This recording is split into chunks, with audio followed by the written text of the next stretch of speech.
Hello everyone. Today we are going to discuss Standard 7 Physics, Physical Quantities and Measurements, Part 4. In the last class we had discussed the measurement of volume of liquids, and now we are going to discuss the measurement of volume of regular objects.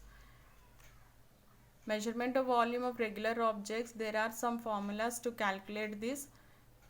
First one, volume of a cube is equal to one side whole cube. Volume of cuboid is equal to length into breadth into height. Volume of sphere is equal to 4 pi by 3 into radius whole cube. Volume of cylinder is equal to pi into radius whole square into height. Volume of a cone is equal to pi by 3 into radius whole square into height, where pi value is 3.14 or 22 by 7. Now, measurement of volume of an irregular body. So the volume of a solid of irregular shape can be measured by using a measuring cylinder by the method of displacement method. So which method we are going to use for measurement of volume of an irregular body means the method is displacement method. So therefore, if a body of irregular shape is immersed in a liquid, take any irregular shape and just immerse it into a liquid, it displaces the volume of liquid equal to its volume so as to occupy the space of that liquid. Volume of a body of irregular shape is equal to volume of liquid displaced by the body when it is immersed completely in the liquid. So this point you are going to, so volume of a body of irregular shape is equal to volume of liquid displaced by the body when it is immersed completely into the liquid. So this point you need to remember.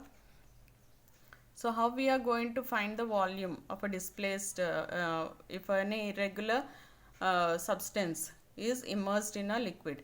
So first of all, we are going to note down the initial value, initial level of the liquid in the measuring cylinder, and then level of liquid after immersing.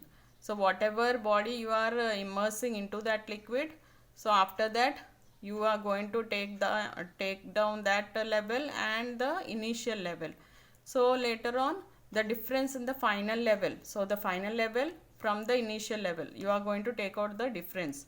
So it gives the volume of the liquid displaced, which is equal to the volume of the given irregular body. So now let's see how we are going to take out. So measuring the volume of a piece of stone of an irregular object. So this is the stone we have taken. So this is the cylinder we have taken, filled with liquid of 600 ml it is given.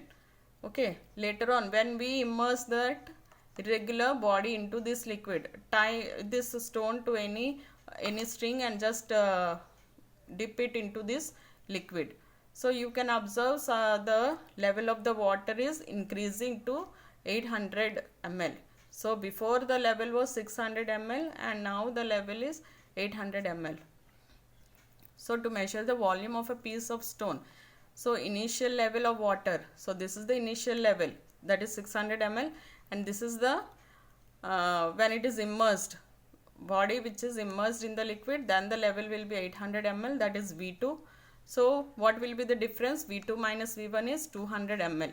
800 ml minus 600 ml is 200 ml. So that will be volume of piece of stone is equal to 200 centimeter cube. So why it is 200 centimeter cube means 1 ml is 1 cm3. So 200 ml means 200 centimeter cube. Thank you children.